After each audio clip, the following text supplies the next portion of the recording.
Hoy es viernes y a esta hora damos bienvenida a toda la audiencia de Radio Esperanza que te da una nueva cita con Faro Caribe, entrevista y opinión.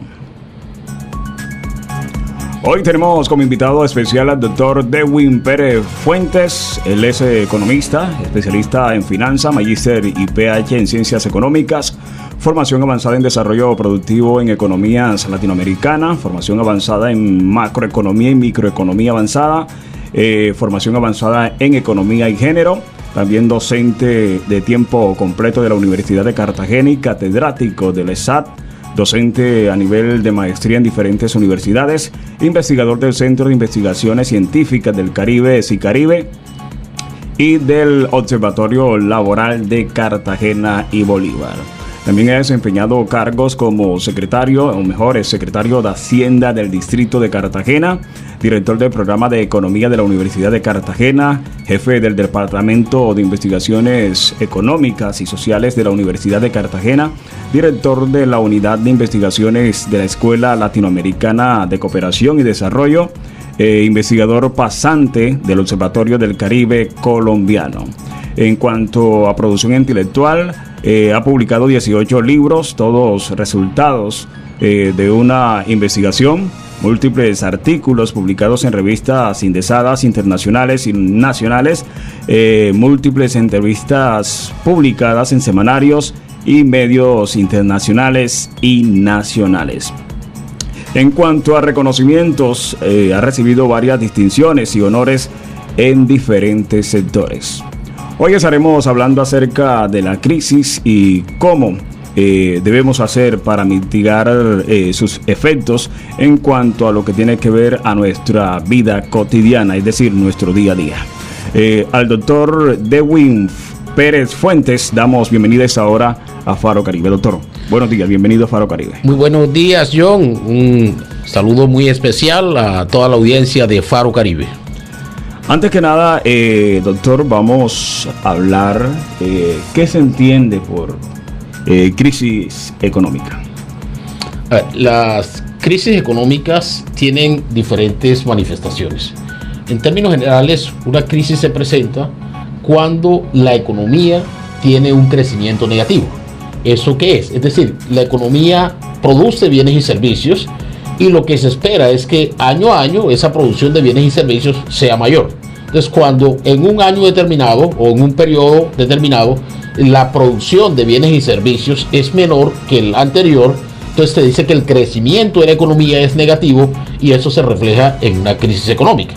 Obviamente, un crecimiento económico negativo se refleja en la gente fundamentalmente a través del empleo. Cuando la economía está en una crisis de crecimiento, es decir, que produce menos de lo que venía produciendo, entonces las empresas contratan menos trabajadores, eso aumenta el desempleo y hay un paso muy cerca de bajo crecimiento, alto desempleo e índices de pobreza. Entonces, por ello es que las crisis la gente no las entiende por el lado de la producción, pero sí las entiende como una consecuencia en el marco de que en medio de una crisis lo primero que se impacta es el crecimiento del empleo. Se aumenta el desempleo y ya conocemos cuáles son las consecuencias de las familias que viven el fenómeno del desempleo. Bueno, usted ha dado una definición muy clara acerca del concepto de crisis en lo que tiene que ver y afecta directamente o en primera instancia lo que tiene que ver con el empleo. Pero ¿cómo podemos verla en otros sectores de la ciudad? ¿Cómo se manifiesta en otros sectores sociales? A ver, desafortunadamente la ciudad de Cartagena está entre las ciudades del país con los peores indicadores económicos y sociales.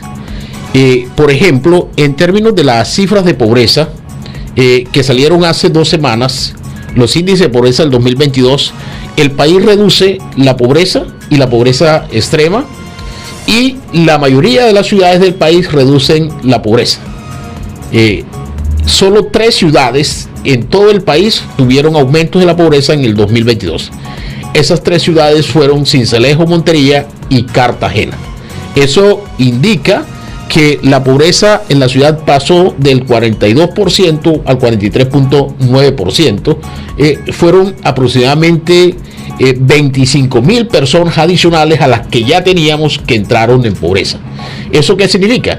Son personas que diariamente no alcanzan un ingreso que supere los 14,000 pesos. Pero además de la pobreza extrema, que mide las personas que solo alcanzan a tener lo mínimo para comer sin acceder a demás bienes y servicios. Eso significa que la pobreza extrema en la ciudad también aumentó, es decir, son alrededor de 14,000 personas adicionales a las que ya teníamos, cuyo ingreso diario no supera los 6,800 pesos. Obviamente, cuando tú miras qué puede hacer una persona con 6,800 pesos, te muestra un poco una situación dramática de que, muy a pesar de que muchas ciudades, la mayoría de las ciudades del país, vienen reduciendo los índices de pobreza, en Cartagena se ha aumentado. Esa cifra, si uno la mira con otra cifra preocupante, que es la inseguridad alimentaria, es decir, el número de hogares que no alcanzan a consumir las 3 comidas diarias, y Cartagena está entre las ciudades con mayores índices de inseguridad alimentaria. Un alto porcentaje de nuestra población empobrecida no alcanza a consumir las 3 comidas diarias. Entonces uno tiene razones para preocuparse sobre la situación económica de la ciudad. ¿Qué han hecho las familias empobrecidas para hacer frente a la pobreza y para hacer frente al fenómeno del hambre? Muchas familias han tenido que modificar sus patrones de conducta. ¿En qué sentido? Es decir, hay un cálculo implícito de decirle a los niños: acuéstate temprano y te levantas un poco más tarde, porque en ese tiempo solo alcanzamos a comer una sola comida diaria, y es la manera como se le hace frente a las angustias, a la fisiología, a la biología del cuerpo frente a la única comida. O sea, si me acuesto a la hora acostumbrada y me levanto a la hora acostumbrada, el espacio sin comer es mucho más grande, y entonces hay que hacerle frente. Eso está ocurriendo en nuestras periferias urbanas y rurales de la ciudad de Cartagena. ¿Sí? Crítica la situación, pero bueno, doctor Dewin Pérez, uno de los brazos de las crisis económicas es la inflación. En palabras sencillas, ¿qué podemos entender cuando se habla de inflación? La inflación lo que nos muestra es a qué porcentaje varían los precios de la economía. La inflación nos muestra, lo primero que hacemos es tener en cuenta que hay un conjunto de productos que componen la famosa canasta familiar, que son los productos de consumo de los hogares. Entonces, la inflación lo que muestra es en qué porcentaje varían, qué tanto está aumentando en promedio los productos de la canasta familiar. Y obviamente, en la medida en que aumentan los precios de los productos de la canasta familiar, se aumenta el costo de vida. Las personas tienen menor capacidad para acceder a esos bienes y servicios. Entonces, la inflación, muy a pesar de que hemos tenido mejores indicadores este año que los que tuvimos en el 2022, hemos tenido desde julio del 2022 una reducción de la inflación. Sin embargo, recordemos lo duro que nos trató el 2022 con respecto a la subida de precios. Hoy todavía se mantienen esos rezagos de subida de precios, tanto a nivel nacional como en la economía local. En el caso de Cartagena, la inflación a septiembre va ya por el 8%, cuando la meta de inflación del Banco Central, que es el ente que controla la inflación, es que la inflación se ubique entre 3 y 4%. Obviamente, sobradas razones para decir que no se va a cumplir la meta de inflación ni este 2023 ni el 2024. Entonces tenemos una subida de precios bastante trepada con respecto a las metas que tiene el Banco Central de Colombia. Doctor, descríbanos cómo afecta la inflación. Ya hablamos que la inflación es el alza de precios y de productos necesarios de la canasta familiar. ¿Cómo afecta en las finanzas de las familias, sobre todo las cartageneras? Ok, lo primero, tenemos unas familias cartageneras con un salario o con un ingreso bastante deteriorado. Es decir, y está deteriorado fundamentalmente por las pocas oportunidades de empleo que hay en la ciudad de Cartagena. Si bien la tasa de desempleo en Cartagena se mantiene relativamente baja, y ahí se esconde una realidad, ha venido aumentando. Pero lo preocupante no necesariamente es la tasa de desempleo. Lo preocupante es la precariedad del empleo que hay en la ciudad de Cartagena. El desempleo es bajo relativamente porque la gente no se queda de brazos cruzados contemplando el desempleo y viendo que su familia se muere de hambre.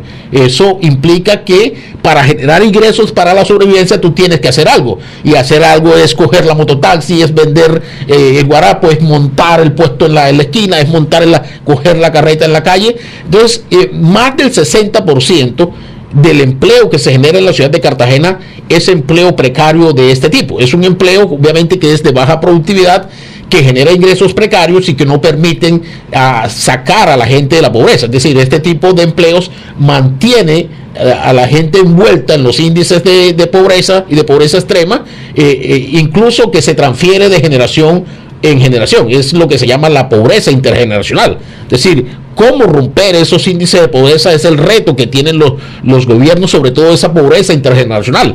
Hay un dato muy preocupante en la ciudad, y es que la probabilidad de que los hijos de un hogar pobre sean pobres en el futuro es más del 96%. Si tú eres pobre o estás en una situación de pobreza, la más grande esperanza que tú tienes es que tus hijos salgan adelante.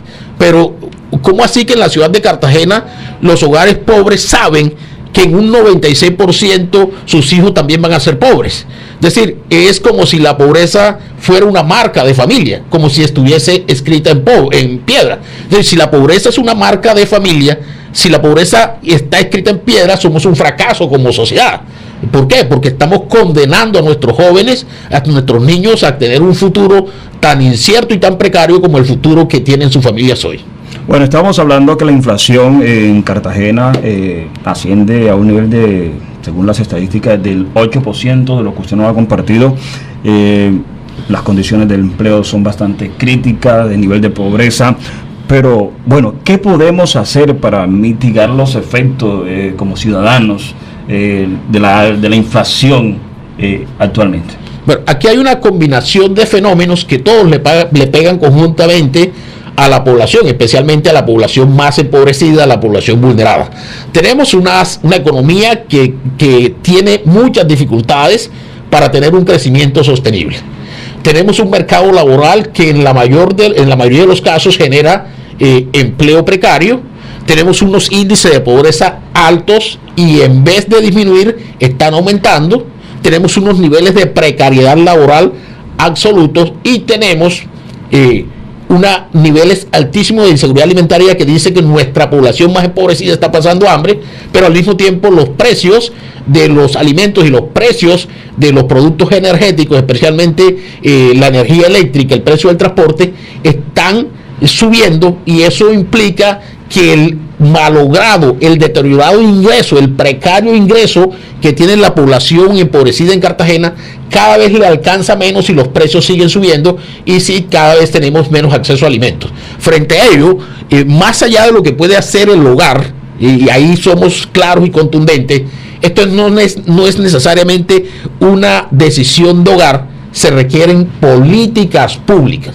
¿Y qué son las políticas públicas? Son los programas que debe diseñar tanto el gobierno nacional como el gobierno regional y local para enfrentar el fenómeno de la pobreza, para enfrentar el fenómeno de la pobreza extrema, de la precariedad laboral y de los altos precios, especialmente de los servicios públicos, que es lo que hoy está golpeando más a la población cartagenera. Es decir, lo que yo pueda hacer es importante, pero no se soluciona el problema con que cada hogar tome decisiones, sino que haya, sobre todo, políticas públicas del gobierno local, departamental y nacional para enfrentar el problema. Luego de esas políticas públicas, sí hay unas cosas importantes que podemos hacer al interior de los hogares, que tienen que ver con cómo la siembra de patios productivos, cómo generar una mayor seguridad alimentaria al interior de los hogares, cómo revisar cuáles son los productos de consumo que están subiendo de precios, cuáles son los que están disminuyendo de precios, y obviamente ahí la academia tiene un papel importante que jugar para mandar esas señales a la población de bueno, si voy a hacer comida, y cuáles son los productos que se puedan reemplazar por otro, el jugo, cuáles son los productos que se pueden reemplazar por otro, y eso obviamente va a depender de lo que está ocurriendo en el mercado. Doctor, antes de avanzar a lo que se puede, las estrategias que se pueden implementar dentro del hogar para mitigar el impacto de la inflación y la crisis económica, por favor, indíquenos cuando usted hablaba de políticas que se creen desde el gobierno distrital, departamental y nacional, ¿qué tipo de políticas? ¿A qué tipo de políticas se refiere?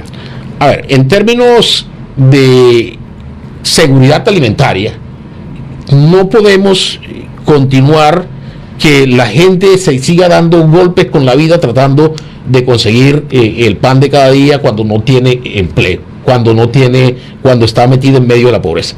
Hay una variable que es clave entre cómo le va a la economía, y en general la economía en Cartagena le va bien, en términos del crecimiento económico, en términos de cómo le va a los sectores más importantes como el turismo, como la industria, como la logística, como el puerto, y cómo le va a la gente.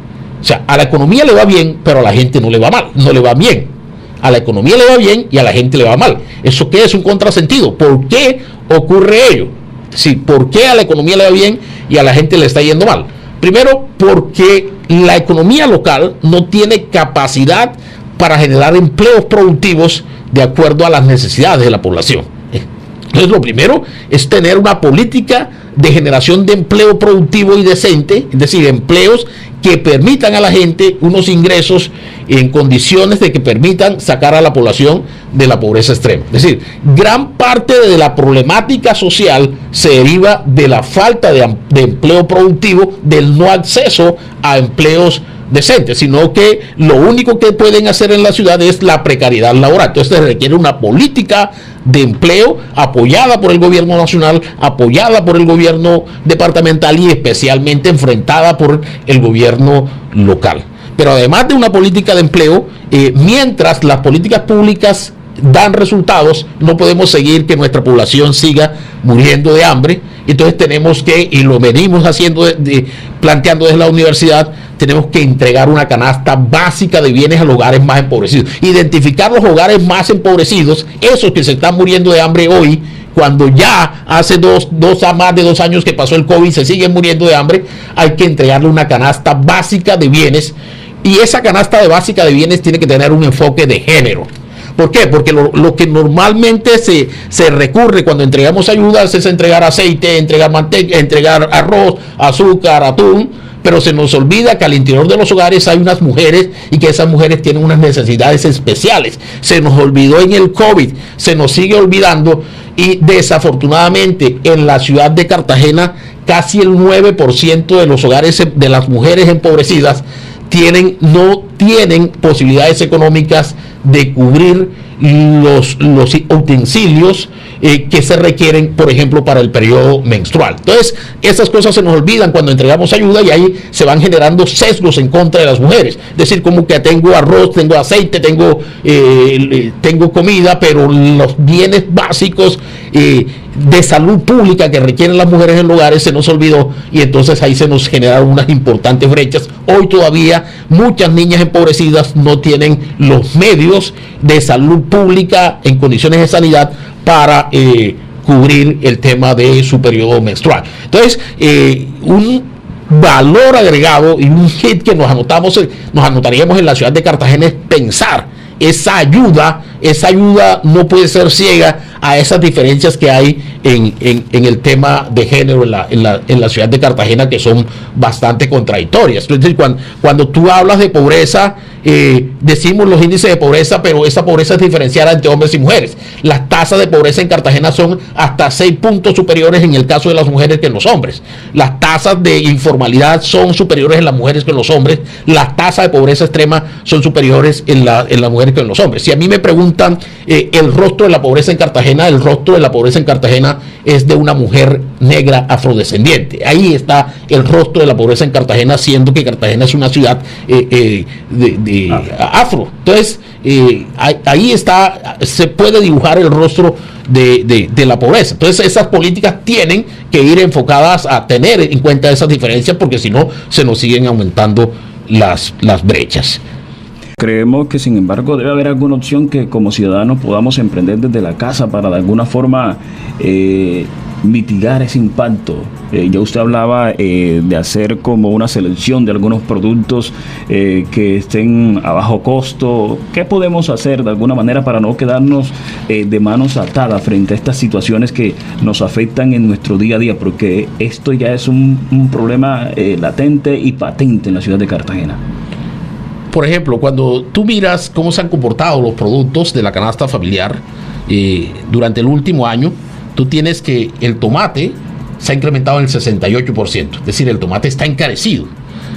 Tienes que la cebolla se ha incrementado un 97%, el plátano en un 98%, las frutas se han incrementado en términos generales en un 20%, pero hay unas frutas que han disminuido de precio con respecto al precio que tenían el año pasado. Entonces, ahí un poco es mandar la dirección, listo, en vez de comprar tales y tales frutas, miremos cuáles son las frutas que están bajando de precio, que normalmente coinciden con las frutas que están de cosecha. Entonces, es revisar, qué chévere, John, que el próximo año tengamos este programa en compañía de una nutricionista.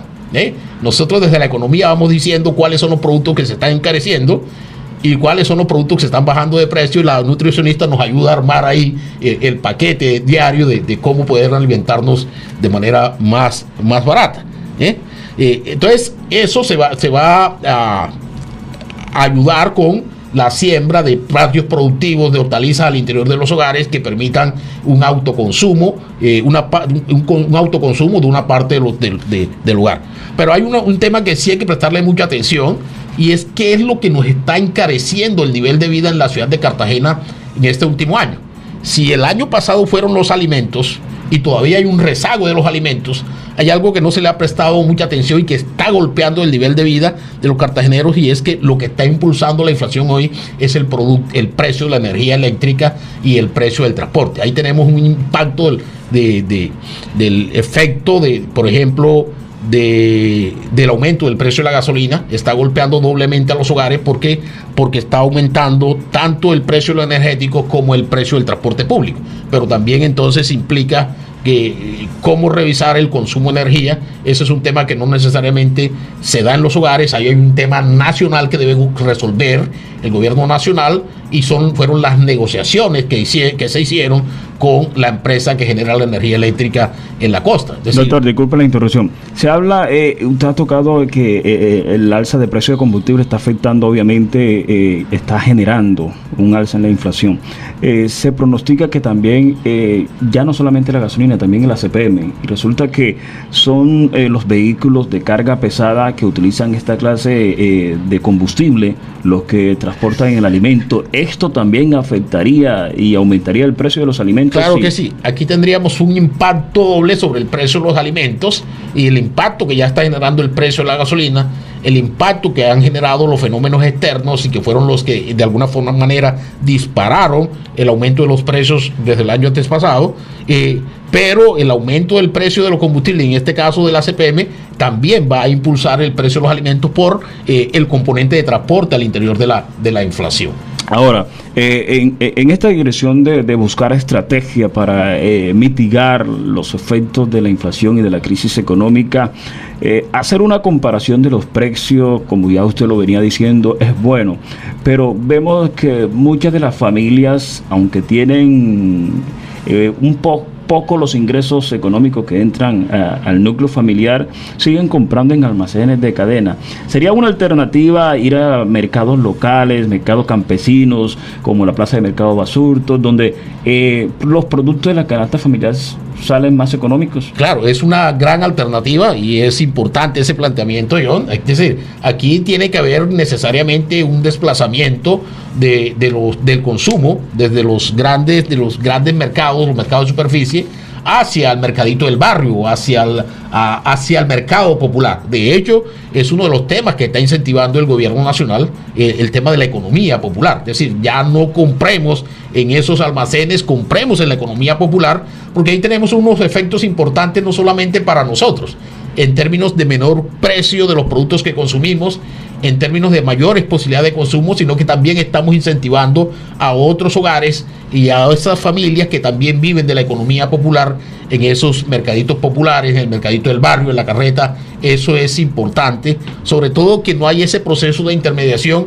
no hay ese proceso de aumento de los costos, pero al mismo tiempo el hogar se beneficia por un consumo de productos más baratos y también está beneficiando a otros hogares y en general está beneficiando al resto de la economía en la medida en que permite que haya una mayor circulación del dinero entre las empresas más comunitarias, las empresas más propias de la gente en la ciudad.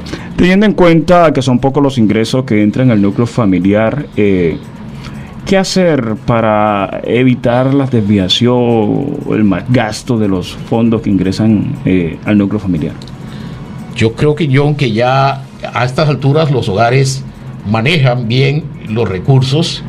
Es decir, ese estereotipo que hay en la ciudad de que las familias empobrecidas no saben manejar los recursos. Si alguien sabe manejar los recursos, son las familias empobrecidas, porque tienen que hacer milagros con la poca cantidad de dinero que logran alcanzar al día.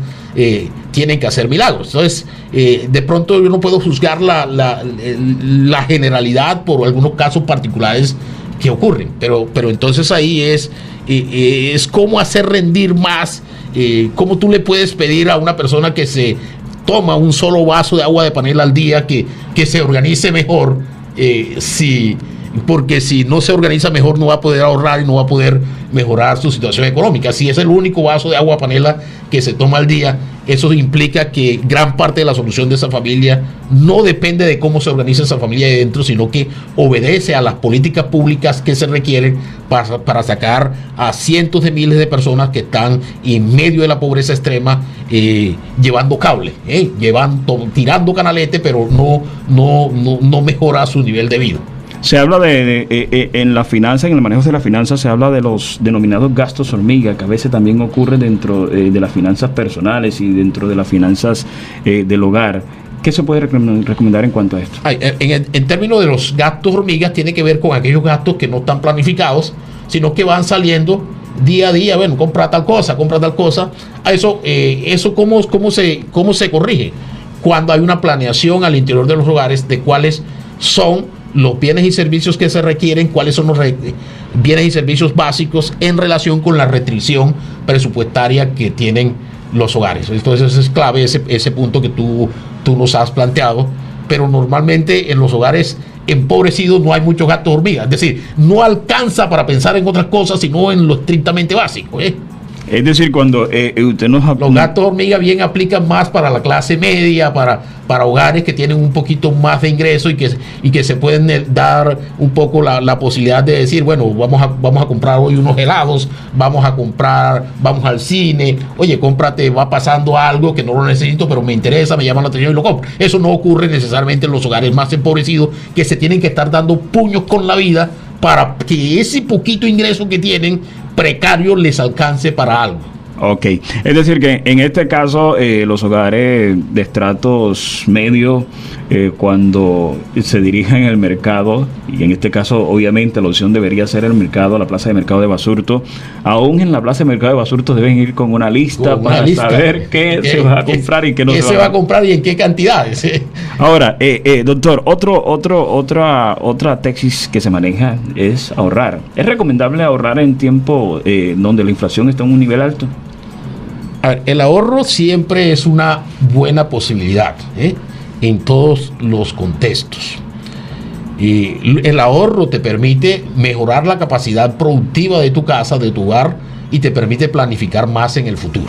Es decir, tú tienes unos ahorros, no solamente puedes enfrentar eventos fortuitos, tienes mayores posibilidades de enfrentar eventos fortuitos, eres menos vulnerables y sobre todo puedes planificar en el mediano y largo plazo, cosas que no se pueden comprar de la noche a la mañana de un solo tajón, sino que tú puedes planificar con el ahorro. El problema es que una familia que se está muriendo del hambre, que solo alcanza 6.681 pesos a lo sumo, no tiene ninguna posibilidad de ahorro. Y ahí tenemos las familias que están en pobreza extrema. Entonces, ahí lo que se requiere son políticas públicas, y esas políticas públicas no necesariamente tienen que ser siempre subsidios. Es decir, los subsidios no son la única posibilidad y la mejor posibilidad para luchar contra la inequidad. Ahí tenemos, por ejemplo, educación de calidad, tenemos educación inclusiva, tenemos posibilidades de empleo inclusivo, que son políticas públicas, fiscales, presupuestos públicos con enfoque de género, presupuestos públicos participativos. Es decir, hay un número importante de herramientas y estrategias para luchar contra la inequidad y la desigualdad más allá de los subsidios. Pensar solo en subsidios puede ser problemático. Entonces, tenemos que tener políticas públicas a corto, mediano y largo plazo que saquen a la gente de la situación de pobreza. Y esas políticas necesariamente tienen que ir enfocadas a mejorar la cobertura de la educación, a mejorar la calidad de la educación, que los niños de los hogares más empobrecidos tengan las mismas o quizás mejores ventajas de los niños que salen de los hogares de ingresos más altos para competir por el acceso a la universidad pública. Entonces, si no mejoramos los índices de educación, entonces, en términos de cobertura y sobre todo de calidad, entonces los estudiantes de ingresos medios y altos van a seguir desplazando a los niños que salen de los colegios públicos más empobrecidos en la universidad. Si no acceden a la universidad, esos niños, eso contribuye a la generación de la pobreza intergeneracional y contribuye a que la pobreza esté escrita en piedra y que la pobreza sea una marca de familia, como decimos desde el Observatorio Laboral. Doctor Dewin Pérez, ya para finalizar, hagamos un paso a paso de cómo mitigar y salir de estos momentos de crisis. El primero de ellos es que deben haber políticas públicas desde el gobierno local, departamental y nacional. Ya en cuanto al núcleo familiar, en este caso hablamos del estrato medios, ¿qué podemos hacer para mitigar estos efectos? Ya para ir cerrando. Ok, entonces tener claro, dar un paso a paso. Tener claro cuál es nuestro ingreso, cuál es el ingreso de la familia, y si ese ingreso es permanente o es transitorio. Y ingreso permanente es aquel que se deriva de un trabajo estable. De pronto un miembro del hogar tiene un trabajo estable, entonces es un ingreso permanente. Hay que tener mucha claridad de cuál es ese ingreso permanente y cuánto es. Y si hay ingresos transitorios, cuánto es el ingreso transitorio y qué transitorio es. Porque uno no puede gastar en bienes y servicios solo enfocado en un ingreso que es probable. Entonces, para planear mi gasto, yo debo tener claro cuánto es el ingreso permanente de la casa, si existe, a cuánto asciende. Entonces, con base en eso, yo empiezo a mirar cuáles son los gastos de la casa, cuáles son los gastos básicos, cuáles son los gastos que son inamovibles y cuáles gastos se podrían aplazar en el tiempo, cuáles se podrían reducir. Es clave que los hogares conozcan su presupuesto, pero para conocer su presupuesto deben saber cuáles son sus ingresos y cuáles son sus gastos. Si yo tengo en cuenta cuáles son mis ingresos y cuáles son mis gastos, hay mejores posibilidades de que ese malogrado ingreso me alcance un poco más que si no tengo en cuenta ello, porque me puedo desordenar en darle prioridad a algunos bienes y servicios que son importantes, pero que no son urgentes o que no son básicos para el consumo del hogar. Entonces es clave que yo organice ese tema. Es decir, esto también habla de la planificación, un tema que usted había tratado. Pues creo que también podemos añadirle el evitar comprometer las finanzas a largo plazo, y en esto tiene que ver mucho los créditos, ¿no?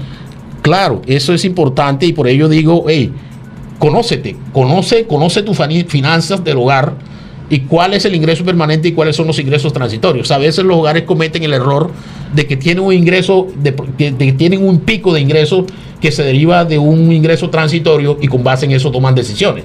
Es decir, listo, hay un trabajo en donde yo me gano 500,000 pesos, pero de pronto me contratan 2 meses en donde gano 1.500.000, 2 millones, y con base en eso tomo una decisión de largo plazo de endeudarme.